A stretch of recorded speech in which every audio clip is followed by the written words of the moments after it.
ஒரு பாவத்தை நான் விடுற ஆண்டவரே, இந்த பாவத்தை நான் விடுற ஆண்டவரேன்னு சொல்லி ஒரு பொருத்தனை பண்ணி ஜெபம் பண்ணுங்க. அந்த பாவத்துல இருந்து கர்த்தர் தூக்கி எடுத்து உங்களுக்கு தேவையான காரியத்தை உங்களுக்கு தர வல்லவராயிருக்கிறார். குடும்பங்களில் போராட்டம், குடும்பங்களில் பிரச்சனை, இப்படிப்பட்ட பல பிள்ளைகள் கீழ்ப்படியாமைகள், பல பிரச்சனைகள் வர்றதுக்கு காரணமே முதல்ல நீங்க கீழ்ப்படியல. கர்த்தர் விட வேண்டிய காரியத்தை விட சொல்றாரு, நீங்க விடல. பேசாதன்னு சொல்ற இடத்துல போய் பேசுறீங்க, மறுபடியும் போகாதன்னு சொல்ற இடத்துக்கு போகிறீங்க, மறுபடியும். விட்டு விலக வேண்டிய காரியங்களை விட்டு விலகுங்கள், எழுமுங்கள்.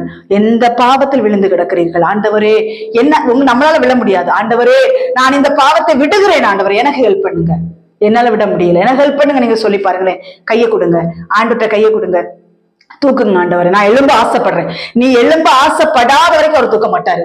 நீ எப்ப எழும்ப ஆசைப்படுறியோ, எந்த பாவத்துல இருந்து எழும்ப ஆசைப்படுறியோ, அப்ப கர்த்தர்ட்ட ஒப்பு கொடு. நான் இந்த பாவத்துல இருந்து எழும்ப ஆசைப்படுறேன் ஆண்டவரே, என்ன தூக்கிடும், என்ன தூக்கிடும், நான் இந்த பாவனை நீ செய்ய மாட்டேன் ஆண்டவரேன்னு சொல்லி தேவனிடத்துல ஒப்புரவாகுங்கள். ஒப்புரவாகிட்டு அதுக்கப்புறம் நீங்க பாருங்க, குடும்பத்துல ஆசீர்வாதம் வருதா இல்லையான்னு பாருங்க. உங்க குடும்பத்தில் காணப்படுகிற பிரச்சனைகள், போராட்டங்கள் மாறுதா இல்லையாங்கிறத நீங்க பாப்பீங்க. இந்த நாட்கள் கர்த்தர் சொல்லுகிற வார்த்தை, எழும்பி பிரகாசி, நீ எழும்பு, கர்த்தர் தூக்க ஆயத்தமா இருக்கிறார்.